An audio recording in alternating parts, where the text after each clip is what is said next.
यहाँ दूसरी तरफ हम देखते हैं अनन्या के पापा अंदर आकर देखते हैं कि अनन्या रो रही है। उसके पापा बोलते हैं कि अरे तुम नींद से उठ गई हो। शेखर आज डिस्चार्ज हुआ है। वो तुमसे बात करने आया था, लेकिन तुम सो रही थी, इसलिए वो दूसरे समय आएगा बोलकर चला गया। ये सुनकर अनन्या निस्तब्ध हो जाती है। अनन्या के पापा बोलते हैं, वो तुमसे बहुत प्यार करता है, तुमसे बात नहीं हुई थी, इसलिए वो टेंशन करते करते घर गया है। उसके बाद अनन्या के पापा गर्व से बोलते हैं कि जानती हो, माधव राव मेरे हाथों में हाथ रखकर बोल रहे थे, देशमुख साहब एकदम टेंशन मत करना, हम सब लोग अनन्या के साथ है। वो लोग सच में बहुत भले लोग हैं।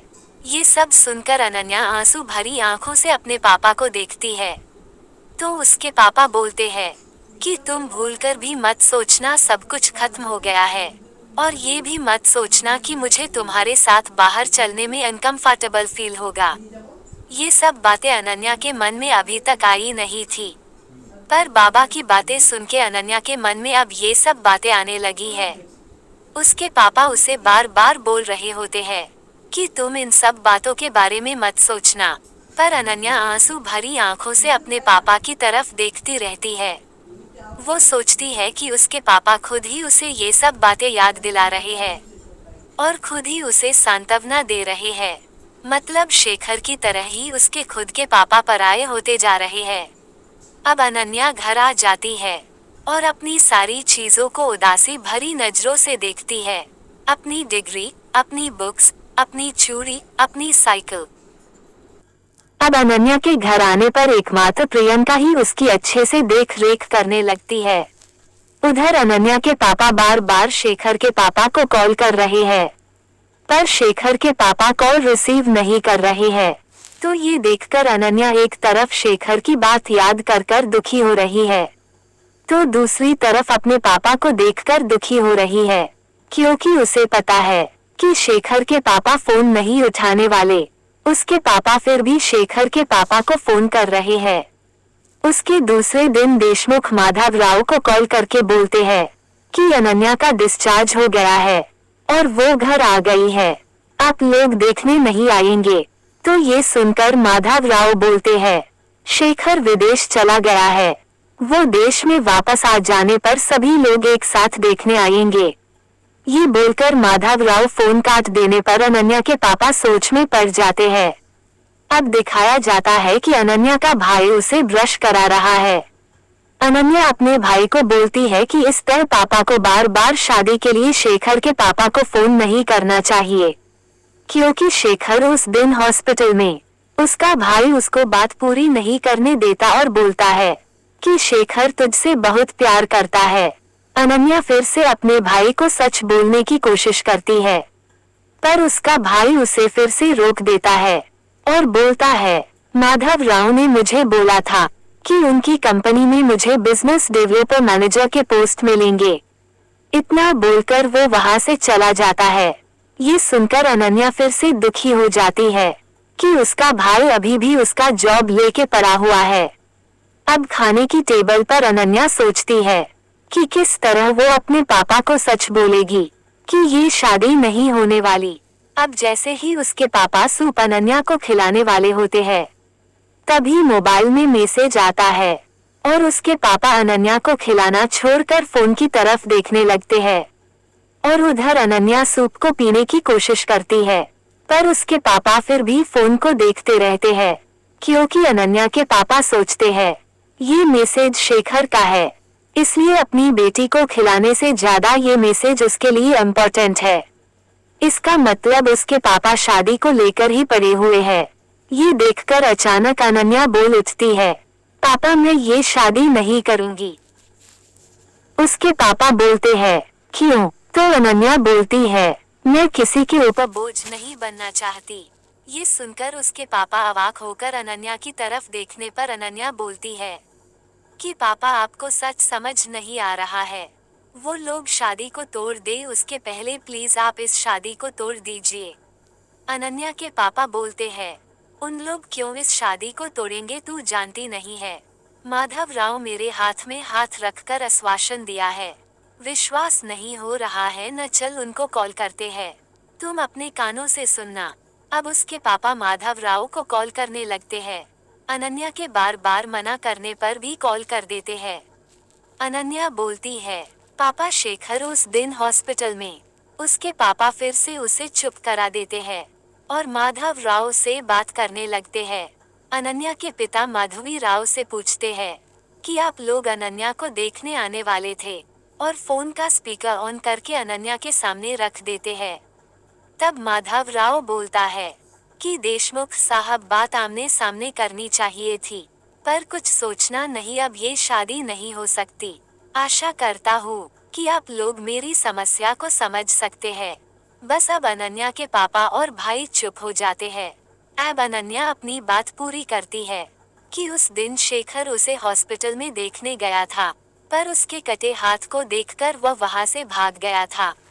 ये सुनकर अनन्या के पापा शॉक में पड़ जाने पर अनन्या उसके पापा को सांत्वना देते हुए बोलती है कि पापा प्लीज चिंता मत करो, मैं ठीक हूँ, मैं अपने आप को संभाल लूंगी।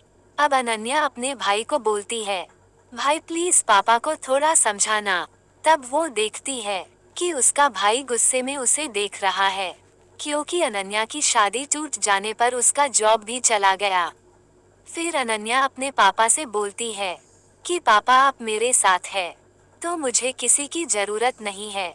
इतना सुनकर उसके पापा फोन को पटक देते हैं। अब प्रियंका अनन्या को स्पंज दे रही होती है। तभी अनन्या बोलती है कि शेखर को शादी नहीं करनी है। यहाँ तक तो ठीक था, लेकिन पापा और भैया गुस्सा क्यों हो रहे हैं? मैंने तो इस दुर्घटना के बाद सोच लिया था कि अब ये शादी नहीं होने वाली। और मैंने तो ये भी सोच लिया था कि इस शादी को ना करने के लिए शेखर के पास रिक्वेस्ट करूंगी। मुझे जो चीज दुखी कर रहा है वो ये है कि वो जाने के पहले मेरे पास से अच्छे से विदाई भी नहीं लेकर गया। ये सुनकर प्रियंका चमक जाती है और अनन्या को पूछती है, तुम्हारे फोन का पासवर्ड क्या है? तो अनन्या बोलती है, शेखर। प्रियंका फिर से चौंक जाती है और बोलती है, फेसबुक में अभी से तू सिंगल है और तेरा न्यू पासवर्ड है। अनन्या ये बोलकर वो वहां से चली जाती है। इसके बाद अनन्या के पिता माधव राव के साथ ली हुई फोटो को देखकर दुखी होते हैं। इधर अनन्या का भाई फेसबुक से शेखर को अनफॉलो करके दुखी होकर लाउड म्यूजिक में सॉन्ग सुन रहा होता है।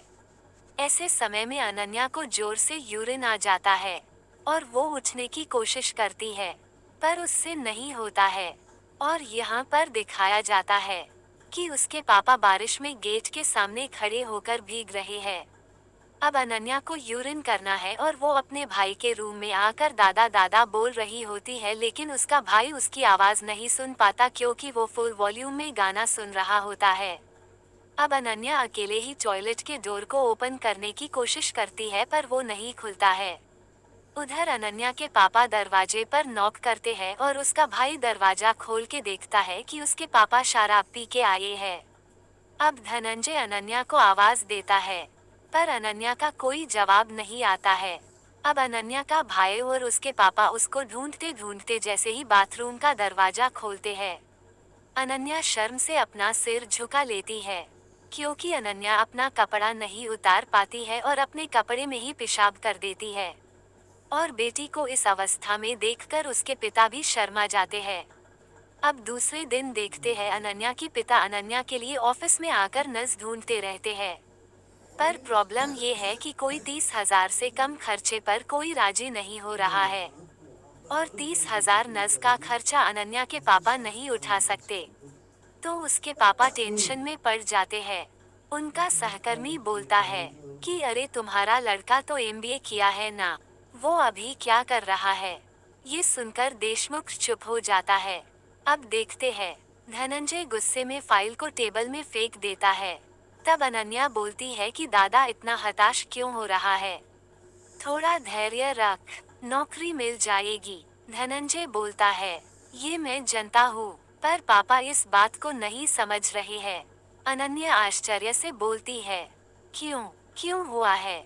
धनंजय गुस्से में बोलता है, उनके पास मेरे एमबीए की कोई कीमत नहीं है, वो मुझे क्लर्क के जॉब के लिए बोल रहे हैं।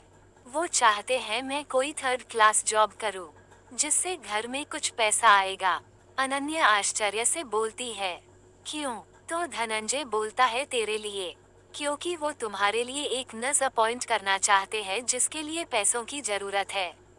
ये सुनकर अनन्या के फेस पर असहजता उतर आती है, क्योंकि वो अब परिवार के ऊपर बोझ बन गई है, ये उसे समझ आ रहा है। अब सूरज उठ के खड़ा होता है और बोलता है, मेरे फाइल को दे। अनन्या फाइल को देने के लिए हाथ बढ़ाती है। अब धनंजय उठ के खड़ा होता है और बोलता है, मेरे फाइल को दे। अनन्या फाइल को देने के लिए हाथ बढ़ाती है और देखती है उसका हाथ नहीं है। इसके बाद उसका भाई खुद ही फाइल को उठाकर वहां से चला जाता है। इसके बाद अनन्या को अपने भाई की कही हुई बात याद आती है कि अगर वो फर्स्ट चांस में सीए का एग्जाम पास होगी तो उसका भाई पूरे मोहल्ले में चिल्लाकर उसकी तारीफ करेगा। बस हम देखते हैं अनन्या सीए की बुक के सामने बैठकर सोच रही है यही एकमात्र रास्ता है अपने को परिवार के ऊपर बोझ न बनकर अपने पैरों पे खड़ा होने का, परिवार के पास अपना पहले जैसा सम्मान पाने का। तो अनन्या अपने कटे हाथों से बहुत मुश्किल से एक बुक को उतरती है।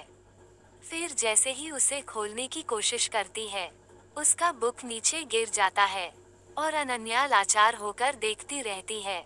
उसके दूसरे दिन ही अनन्या के पापा उसके हाथों की पट्टी खुलवाने के लिए उसे डॉक्टर के पास लेकर जा रहे हैं। अनन्या बहुत हिम्मत करके अपने पापा को बोलती है, पापा मेरे हाथों की बैंडेज खुल जाने पर मैं फिर से सीए परीक्षा की तैयारी करूंगी। उसके पापा कुछ नहीं बोलते। फिर अनन्या बोलती है, पापा प्रियंका मेरी तरफ से एग्जाम में लिखेगी। उसके पापा उसकी तरफ ध्यान नहीं देते। फिर अनन्या बोलती है, पापा मेरे लिए नज़र रखने की जरूरत नहीं है, मैं खुद अपने आप को संभाल लूंगी। फिर अचानक गाड़ी का ब्रेक लगता है और अनन्या सामने की तरफ गिरने वाली होती है और उसके पापा उसे पकड़ते हैं। और अब वो सोचती है कि वो किस मुंह से बोलेगी कि वो अकेले अपने आप को संभालेगी। अब अनन्या की पट्टी खुल जाती है और वो घर आ जाती है। तभी वो देखती है उसके भाई और उसके पापा की लड़ाई हो रही है और उसका भाई अपने सर्टिफिकेट को जलाने जा रहा है। तभी अनन्या पूछती है कि क्या हुआ है। उसका भाई बोलता है, उनके पास मेरे इन सर्टिफिकेट की कोई कीमत नहीं है, तो इनको रखकर क्या होगा। उसके पापा बोलते हैं कि अगर इतनी ही इन सब की कीमत है तो तुझे नौकरी क्यों नहीं मिल रही है। तो धनंजय बोलता है, क्योंकि मैं तुम्हारी तरह एक अकर्मा लड़का हूँ। उसके पिता बोलते हैं, क्या बोला तुमने। धनंजय बोलता है, आपके चाचा आपके सामने सारी प्रॉपर्टी को हड़प ली और आप कुछ नहीं कर सके। अनन्या उस बीच दोनों का झगड़ा सुलझाने की कोशिश करती है तो उसके पापा अनन्या को धक्का मारकर हटा देते हैं और बोलते हैं, उस समय मैं कुछ नहीं कर पाया क्योंकि उस समय मैं सही समय का इंतजार कर रहा था और मेरे पास वो समय आया भी था। अनन्या की शादी माधव राव के लड़के के साथ करके उसके साथ गांव जाने की प्लानिंग कर रहा था और अपने चाचा को देखता फिर अनन्या की तरफ दिखाकर बोलते हैं, पर इसकी वजह से सब बर्बाद हो गया। ये सुनकर अनन्या चौंक जाती है और सोचती है, इसके लिए भी मुझे ही ब्लेम कर रहे हैं और वो बहुत दुखी हो जाती है। तो उधर अनन्या के पापा अपने बेटे को बोलते हैं कि देखना, एक न एक दिन मैं अपने चाचा को उचित शिक्षा दूंगा।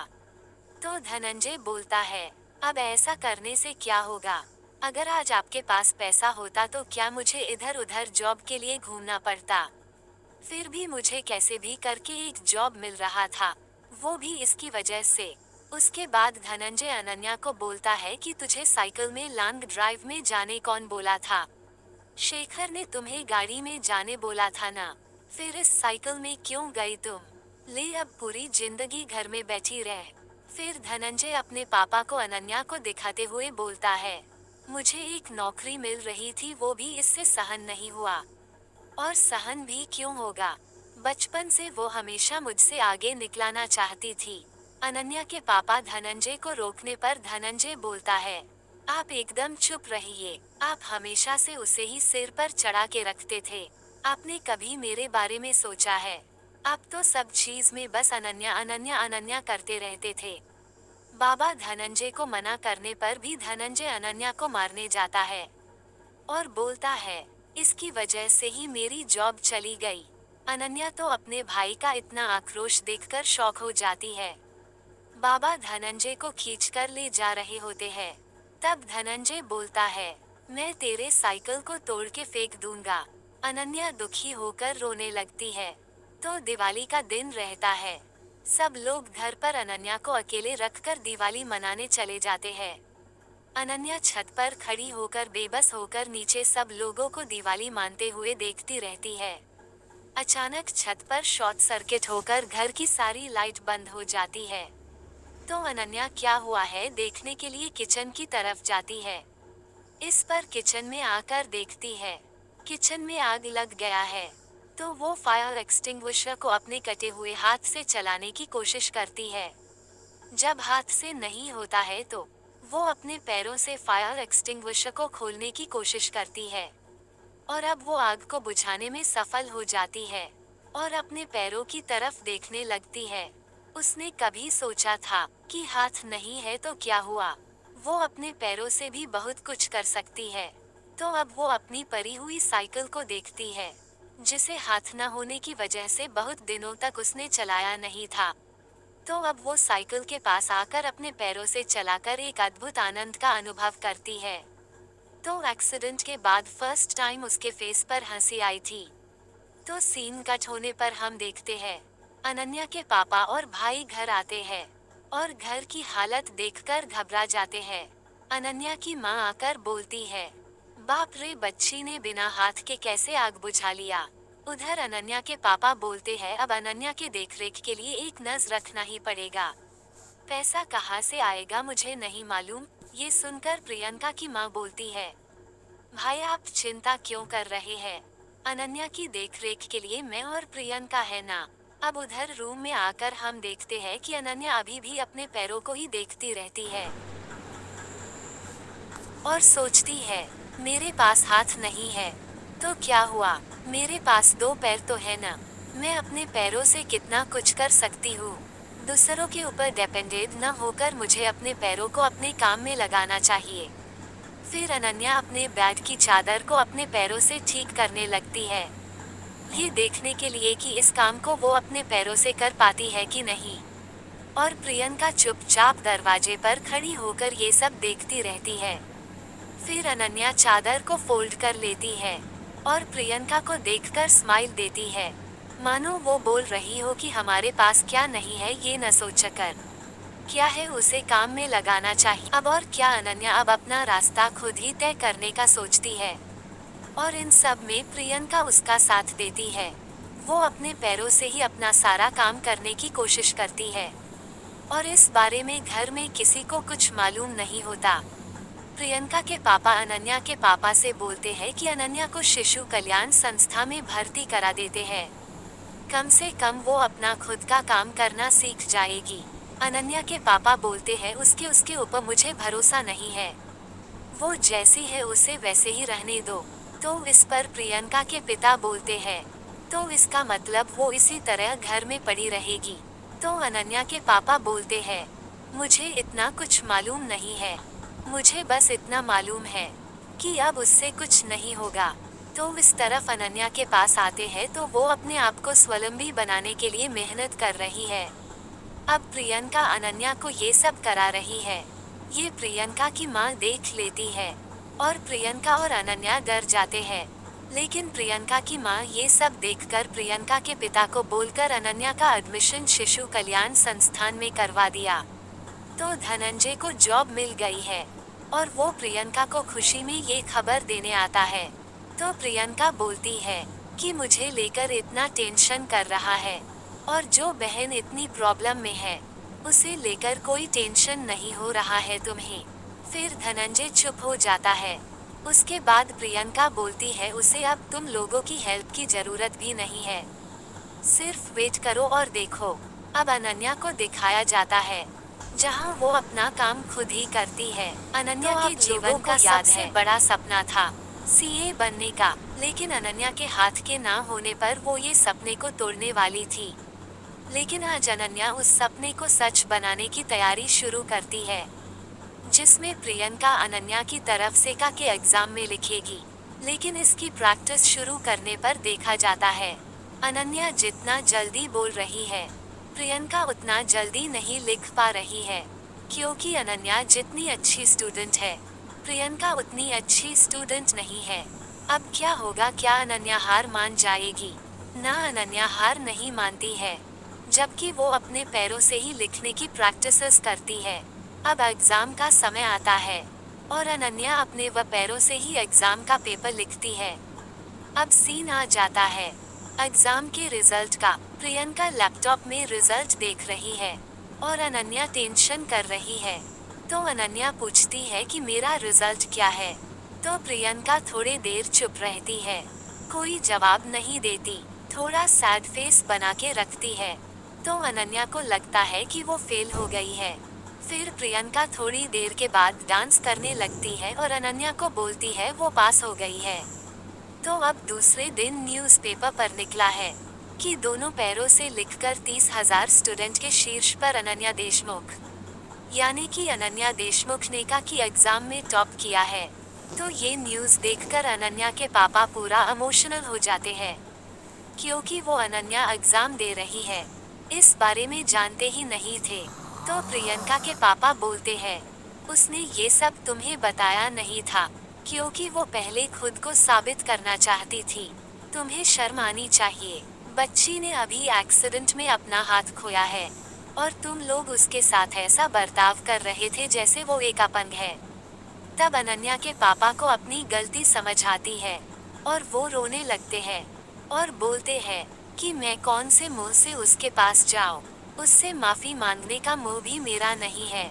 धनंजय प्रियंका से पूछता है कि इंस्टीट्यूट से रिजल्ट कब मिलेगा। धनंजय बोलता है, तेरी एक हेल्प की जरूरत है मुझे। उधर अनन्या को रिजल्ट मिला है और कॉलेज कैंटीन में बैठकर उसे देख रही है। ऐसे समय में कैंटीन बॉय खाना लाने पर देखता है अनन्या का हाथ नहीं है और सोचता है वो खाएगी कैसे। उधर आजू बाजू के सब लोग भी अनन्या की तरफ देखकर एक ही बात सोचते हैं कि वह अब खाएगी कैसे। अनन्या तब अपने पैरों से चम्मच उठाकर खाना खाती है। जब अनन्या टेबल में पैरों से खाना खा रही होती है, तब एक लड़का टेबल पर बैठ जाता है और बोलता है, हाय अनन्या। अनन्या उसे देखकर पहचानती नहीं है। फिर वो बोलता है, तुमने फर्स्ट चांस में ही सीए का एग्जाम पास किया है, कॉन्ग्रेचुलेशन। अनन्या चौंक कर बोलती है, थैंक यू, पर क्या हम एक दूसरे को जानते हैं? तब वो लड़का बोलता है, तुम मुझे नहीं जानती क्योंकि हम पहली बार मिल रहे हैं। वो बोलता है, मैं जय हूँ, जय दीक्षित। अब अनन्या बोलती है, मेरा नाम कैसे जानती हो? तो जय बोलता है, मैं तुम्हें इतने दिन से फॉलो कर रहा हूँ। तब अनन्या बोलती है, क्या मुझे फॉलो कर रहे हो मतलब? अरे वैसा नहीं है, मैं तो बस लाइब्रेरी के कोने वाली सीट पर बैठकर तुम्हें देखा करता था, पर हाँ खराब नजर से नहीं देखता था, बस छुपके तुम्हारी फोटो खींचता था। इसे तुम मेरी गलती बोल सकती हो। तो हाँ, आज उन फोटो में से तुम्हें एक फोटो देने आया हूँ। Happy birthday Ananya. अब अनन्या बोलती है, ये बोलो तुम ये सब क्यों कर रही हो? तो जय बोलता है, हाँ जरूर बोलूँगा, और मैं बहुत दिन से यही सोच रहा हूँ कि ये बात मैं कैसे बोलूँगा। I love you. तो अनन्या बोलती है व्हाट? फिर अनन्या बोलती है, इसके बाद क्या? तो जय बोलता है, और क्या? आप बोल दो। अनन्या बोलती है, मैं तुम्हें क्यों शादी करूं? तो जय बोलता है, क्योंकि मैं डिजर्व करता हूँ। शादी के लिए राजी होने से पहले मेरे बारे में जो जानना है जान लो। अनन्या बोलती है, मैं जानने के लिए उत्सुक नहीं हूँ। जय बोलता है, मैं बताने के लिए उत्सुक हूँ। तो तुम मेरा नाम तो जान ही गई हो। जय, उम्र 28 साल, तीसरी बार ट्राई बीएससी पास। मैं बहुत ज्यादा कमाता हूँ, ऐसा नहीं है, पर मैं जितना कमाता हूँ उसी से मैं खुश हूँ। मॉर्निंग 11 बजे मैं नींद से उठता हूँ। बोरिंग होने पर मैं शराब पीता हूँ। और टेंशन होने पर सिगरेट पीता हूँ। अनन्या बोलती है व्हाट बायोडाटा, ऐसे सुंदर लड़के को किसी की नजर न लगे, आप अभी आ सकते हैं। जय बोलता है हाय हाय, नजर तो अभी लग गई है, जानती वो एक लंबी स्टोरी है। अनन्या बोलती है लंबी स्टोरी, टेबल को सुनाओ, ये बोलकर वो वहां से जाने लगती है। जय अनन्या के पीछे जाता है और उसकी तस्वीर खींचने लगता है। तो अनन्या गुस्से में ऑटो में जाकर बैठने लगती है।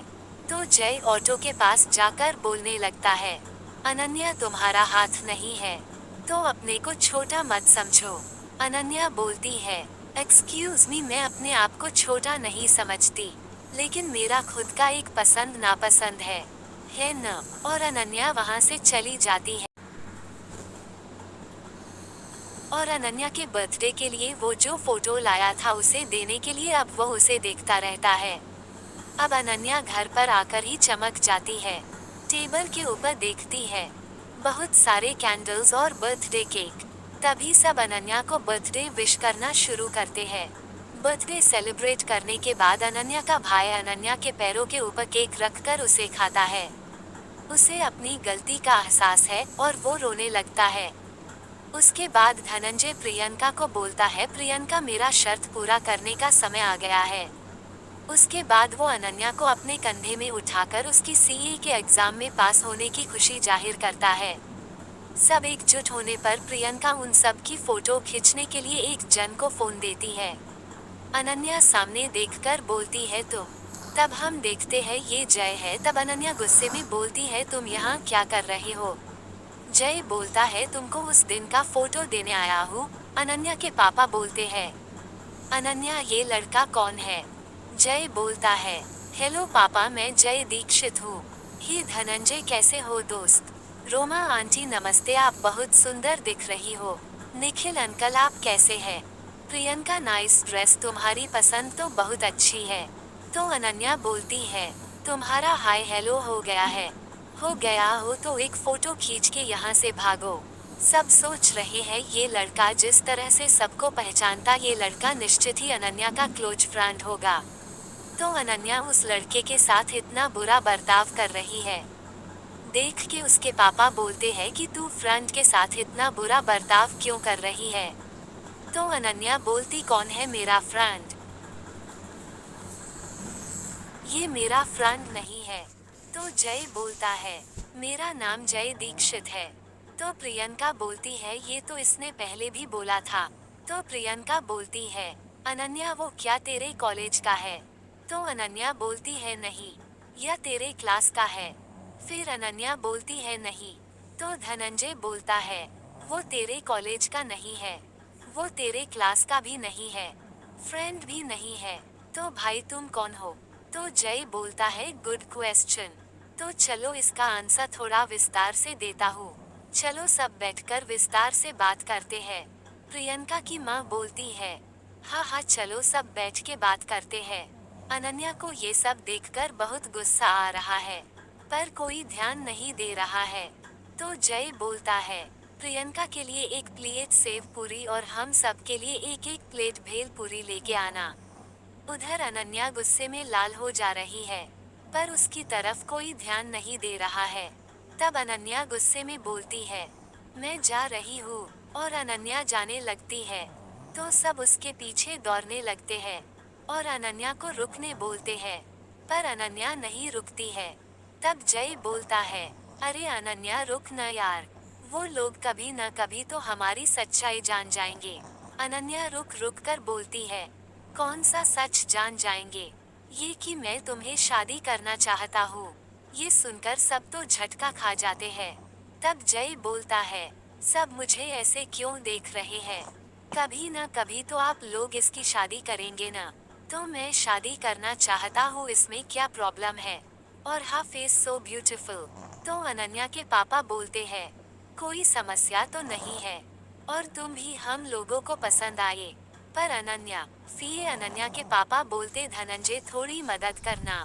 धनंजय अनन्या को समझाने आता है तो अनन्या बोलती है एकदम चुप, मैं बोल रही हूँ उसके साथ मेरा कोई संपर्क नहीं है, और तो और कल ही मेरी उससे मुलाकात हुई है। और उसने मेरे साथ बदसलूकी भी की है।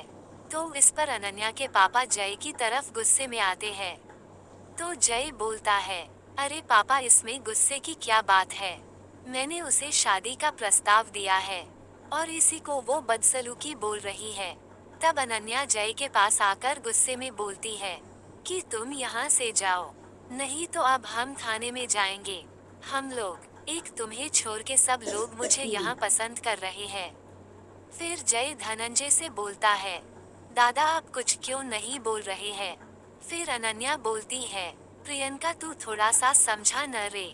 तब प्रियंका सामने आने पर उसे हटाकर धनंजय सामने आ जाता है और बोलता है, ये सुन। फिर धनंजय को हटाकर उसके पापा सामने आ जाते हैं। फिर जय बोलता है, पापा आप तो मेरी बात समझिए, लड़की तो आपकी है ना, आप थोड़े ठंडे दिमाग से सोचिए। मैं दामाद के हिसाब में खराब नहीं हूँ, आप घर में जाकर ठंडे दिमाग से सोचिए। अभी मैं थोड़ा बिजी हूँ, मैं जाता हूँ। अनन्या घर जाकर मुझे कॉल करना। तब अनन्या के पापा बोलते हैं, ये कैसा लड़का है, इसके दिमाग में कुछ गड़बड़ है क्या? और अभी तक समझ नहीं आ रहा है ये लड़का कौन है।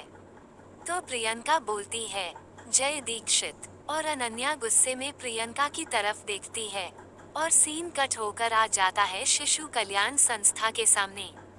संस्था की प्रधान अनन्या को बोलती है कि एक आदमी हमारी संस्था को देखने आया है, तुम उसको सब कुछ घूम फिर के दिखाना, मैं एक काम से बाहर जा रही हूँ। अनन्या बोलती है, ओक मैडम। ये बोलकर अनन्या ऑफिस के अंदर आकर उस आदमी को देखकर बोलती है, हाय सर। फिर जैसे ही वो आदमी पलटता है, अनन्या चौंक जाती है। अनन्या देखती है, ये वही शेखर है जिसकी अनन्या के साथ एंगेजमेंट हुई थी। तो शेखर अनन्या को बोलता है, अनन्या तुम कैसी हो? शेखर के साथ बिताए हुए लम्हे अनन्या को याद आ जाता है और अनन्या के आंख में आंसू आ जाता है। अनन्या अपने आप को संभालते हुए बोलती है, मैं अच्छी हूँ सर, प्रिंसिपल मैडम ने मुझे बोला है, मुझे आपको पूरा एनजीओ घूम के दिखाना है। शेखर बोलता है, मेरे उस तरह से विदेश चले जाने के लिए सॉरी, असल में मैं अपने परिवार के प्रेशर में पढ़कर मुझे क्या करना है कुछ समझ नहीं आ रहा था, पर आज हिम्मत करके तुम्हारे पास आकर बहुत खुश हूँ। अनन्या बोलती है, बच्चों को देखकर आपको रो और खुशी होगी सर, चलिए दिखाती हूँ। मतलब शेखर एक लाइन में बात कर रहा है और अनन्या उस बात को चेंज करके दूसरे लाइन में बात कर रही है। अब शेखर और अनन्या एनजीओ देखने निकलते हैं। शेखर बार बार उनकी रिलेशनशिप के बारे में बात करता है और अनन्या टॉपिक चेंज करके एनजीओ के बारे में बात करती है। अब अनन्या पूरे एनजीओ को शेखर को दिखा देती है और आखिरी में बोलती है, सर मैं आशा करती हूँ आपको हमारा एनजीओ बहुत अच्छा लगा होगा। आप अगर कुछ और जानना चाहते हैं, हमारा स्टाफ आपकी इसमें मदद करेगा। मैं बहुत दुखी हूँ, मेरा एक जरूरी काम है, मुझे जाना होगा। आपका बहुत धन्यवाद sir, have a nice day. तो अनन्या हंसते हुए चेहरे के साथ शेखर के सामने से जाने लगती है, पर अंदर ही अंदर दुखी रहती है।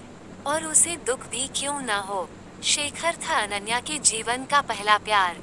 तो घर आकर अनन्या शेखर की बात सोचकर उदास रहती है। प्रियंका आकर बोलती है, क्या हुआ है? अनन्या बोलती है, कुछ भी तो नहीं। फिर प्रियंका बोलती है, तू ठीक है ना? तो अनन्या बोलती है, हाँ मैं ठीक हूँ। अब सीन कट होता है और 1 महीने बाद हम एक सेमिनार हॉल में आते हैं। तो हम देखते हैं कि अनन्या को एक बहुत बड़ी कंपनी में जॉब मिला है और उसके लाइफ की सक्सेस स्टोरी को सुनाने के लिए ही उसे यहाँ इनवाइट किया गया है। तो अनन्या यहाँ बोलती है, हर काम संभव है, सिर्फ इस बात को आपके माइंड में सेट करना पड़ेगा। और आपके शरीर का हर अंग न होने पर भी आपको इस बात को याद रखना चाहिए। आपको आपके शरीर के केवल एक अंग का जतन करना होगा और वो है आपका मन। भगवान हमारे साथ जो करते हैं वो हमारे अच्छे के लिए करते हैं। आपका काम यही है कि टूटना पड़ना और ये आविष्कार करना वो अच्छा क्या है। देखिएगा आपके द्वारा अलौकिक कुछ घटित होगा, जिसकी एग्जाम्पल में हूँ, और ऐसा अलौकिक कुछ करने की हिम्मत सब में है। इसके लिए चाहिए सिर्फ कठिन मनोबल। तो अनन्या की बातें सुनकर पूरा सेमिनार हाल तालियों से गूंज उठता है। तो सीन कट हो जाता है और हम जय के स्टूडियो आ जाते हैं।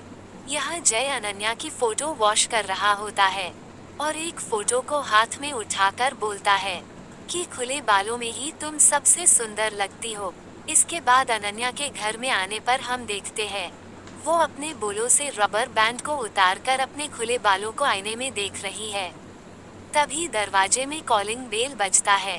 अनन्या अपने पैरों से दरवाजे को खोलने पर देखती है शेखर आया है। सीन कट होने पर देखते हैं अनन्या उदास होकर खिड़की के पास खड़ी है और शेखर अनन्या के पापा और भाई के साथ बात कर रहा है। तो अनन्या के पापा बोलते हैं मुझे समझ नहीं आ रहा है कि तुम इतने दिन के बाद अचानक आकर अनन्या से शादी क्यों करना चाहते हो। शेखर बोलता है बाबा, मैं परिवार के प्रेशर में इतने दिन हिम्मत नहीं जुटा पा रहा था, लेकिन सच बोल रहा हूँ, मैं अनन्या को शादी करना चाहता हूँ। अनन्या बोलती है लेकिन पापा, मैं उससे शादी नहीं करना चाहती। शेखर ने मुझे जो एंगेजमेंट रिंग पहनाया था अपने हाथ के साथ मैंने उसे भी खो दिया है। ये बोलकर अनन्या छत की तरफ जाने लगती है तो शेखर भी उसके पीछे छत की तरफ जाने लगता है। ऐसे टाइम पे जय प्रियंका के साथ घर में घुस रहा होता है और शेखर को देखकर कहता है ओ माय गॉड शेखर। ऐसा बोलकर जय पीछे पीछे छत में आकर बोलता है हाय डूड, कैसे हो? अंकल आंटी कैसे है? तब शेखर अनन्या से पूछता है कि ये लड़का कौन है। प्रियंका बोलती है जय दीक्षित, मेरा बेस्ट फ्रेंड। धनंजय बोलता है बेस्ट फ्रेंड? वो कब से तुम्हारा बेस्ट फ्रेंड हो गया? अभी घर में आते समय। अनन्या बोलती है लेकिन वो शेखर को कैसे जानता है? जय बोलता है हाँ, मैं जानता हूँ इसे। ये वही है न जो अनन्या के साथ एंगेजमेंट करके भाग गया था। तो धनंजय गुस्से में बोलता है हाँ, ये सही है, पर यहाँ आया है फिर से अनन्या से शादी करने के लिए, लेकिन तुम्हें कोई प्रॉब्लम है? तो जय बोलता है ओ, ये तो अवाक करने वाली घटना है, पर तुम्हारे जैसा लड़का ऐसे ही करेगा, इसमें अवाक होने जैसी कोई बात नहीं है। तो सॉरी यार, तूने लेट कर दिया है। और अनन्या के पापा को बोलता है कि पापा, मुझे उसके लिए खराब लग रहा है। वो फिर से अनन्या से शादी नहीं कर पाएगा क्योंकि अनन्या से अभी मैं शादी करने जा रहा हूँ। ये सुनकर सब झटका खा जाते हैं और शेखर बोलता है ये क्या हो रहा है? तो जय बोलता है हमारे शादी की बातचीत। तो शेखर गुस्से में अनन्या के भाई और पिता से बोलता है इसका मतलब आप लोगों ने मुझे बिना बताए अनन्या की शादी इस लड़के के साथ फिक्स कर दी है। धनंजय गुस्से में बोलता है पहली बात तो ये कि हमने उसकी शादी फिक्स नहीं की है, और अगर फिक्स भी की होती तो तुमको क्यों बोलेंगे। अनन्या के पापा और प्रियंका भी गुस्से में शेखर के साथ लड़ने लगते हैं। तब जय सिटी बजाता है तो सब झगड़ा छोड़कर जय की तरफ देखने लगते हैं। जय बोलता है मैं 5 मिनट आपका समय ले सकते हैं। तो अब सीन छत से घर के अंदर आ जाता है। हम देखते हैं जय शेखर को बोलता है जानते हो तुम्हारी प्रॉब्लम क्या है? क्योंकि तुमने अनन्या को कभी भी प्यार नहीं किया है। रुको, अब समझाता हूँ कैसे। फिर जय शेखर को बोलता है तुम अगर अनन्या को सच में प्यार करते तो उसके पास आने में इतना टाइम नहीं लगाते। शेखर दुखी होकर बोलता है हाँ, मैं अनन्या से कभी प्यार नहीं करता था। अनन्या तो शौक हो जाती है, साथ ही साथ उसके पापा भी शौक हो जाते हैं। फिर शेखर बोलता है अगर मैं सच में उससे प्यार करता तो ये दुर्घटना घटने ही नहीं देता। ये सुनकर अनन्या तो झटका खा जाती है। तो शेखर बोलता है हाँ अनन्या, अगर मैं चाहता तो उस दिन तुम्हें बचा सकता था। मेरे पास उतना समय था, पर मैं अपनी जान बचाने के लिए तुम्हें मैंने नहीं बचाया। अनन्या चौंक जाती है। फिर शेखर बोलता है हाँ अनन्या, मैंने तुमसे कभी प्यार नहीं किया है। तुमसे अगर हो तो मुझे माफ कर देना। तो अनन्या शेखर को बोलती है शेखर, तुमसे मुझे कभी कोई शिकायत नहीं थी, न अभी है और न ही कभी रहेगी। इसके बाद शेखर जय की पीठ थपथपाकर वहां से चला जाता है और अनन्या के पापा जय से बोलते हैं कि जय आज तुम्हारी वजह से ही शेखर का चैप्टर हमेशा के लिए क्लोज कर पाए। उसके लिए थैंक यू। पर तुम क्या अनन्या के लिए सही में सीरियस हो? तो जय बोलता है, हाँ, अभी आपको ये यकीन दिलाने के लिए क्या करूँ बोलिए बाबा। वो जैसी है आप लोग उसे वैसे ही एक्सेप्ट कर रहे हैं। मैं भी तो वही कर रहा हूँ। वो जैसी है मैं उसे वैसे ही एक्सेप्ट कर रहा हूँ। लेकिन आप मुझ पर विश्वास नहीं कर रहे हैं। अनन्या बोलती है, ओक विश्वास कर रही हूँ। चलो बाबा एक शुभ दिन देखकर इससे मेरी शादी कर दो। अनन्या के पापा बोलते हैं क्या? तो अनन्या बोलती है, हाँ पापा, ज्यादा से ज्यादा क्या होगा, कुछ साल बाद उसे लगेगा ये शादी करके उसने बहुत बड़ी गलती की है, मुझे सॉरी बोलेगा और मुझे छोड़ के चला जाएगा। फिर जय को देखकर बोलती है, ये ही है बस, कोई समस्या ही नहीं है ना? जय चुपचाप अनन्या की बात सुन रहा होता है। अनन्या जय के पास आकर बोलती है, मिस्टर जय, शादी मेरे लिए एक बहुत बड़ी बात है। आपको शादी जितना बचपना लग रहा है उतना सरल नहीं है। तुम मुझे क्यों प्यार करते हो मुझे बताओ तो। मेरे अंदर ऐसा क्या है जिसे देखकर तुम मुझसे प्यार करते हो? देखो, तुम मुझे प्यार करके बाद में जब अफसोस करोगे तब मैं फंस जाऊंगी, तब मैं पूरी तरह से टूट जाऊंगी और तब मुझे कोई संभाल नहीं पाएगा और मैं खुद को भी संभाल नहीं पाऊंगी। सो मिस्टर जय, शादी को लेकर बचपना करना बंद करो। और अनन्या घर से निकल जाने पर जय भी उसके पीछे पीछे घर से बाहर आ जाता है और उसके सामने खड़ा हो जाता है। औक बंद करता हूँ क्योंकि मैंने उस अनन्या से प्यार किया था जो पूरी तरह से भूल गई थी कि उसके दोनों हाथ नहीं है। लेकिन ये अनन्या उसे भूल ही नहीं पा रही है। ये अनन्या सोच ही नहीं पा रही है, एक लड़का जिसे 2 आँख, 1 नाक, 2 हाथ है, वो तुमसे प्यार कर सकता है और कभी तुमसे शादी कर सकता है। और मैं किसी ऐसी लड़की से शादी नहीं कर सकता जो सोच ही नहीं सकती कि वो पूरी जिंदगी साधारण लड़की की तरह जिंदगी काट सकती है, पूरी जिंदगी खुश रह सकती है। और मैं ऐसे किसी लड़की से शादी नहीं कर सकता जिसकी सोच इतनी नेगेटिव हो। सो बाय। ये बोलकर जय जाने लगता है और अनन्या चुपचाप खड़ी होकर उसे देखती रहती है। तो अब सभी लोग बाहर आते हैं और उन लोगों की बात सुन लेते हैं।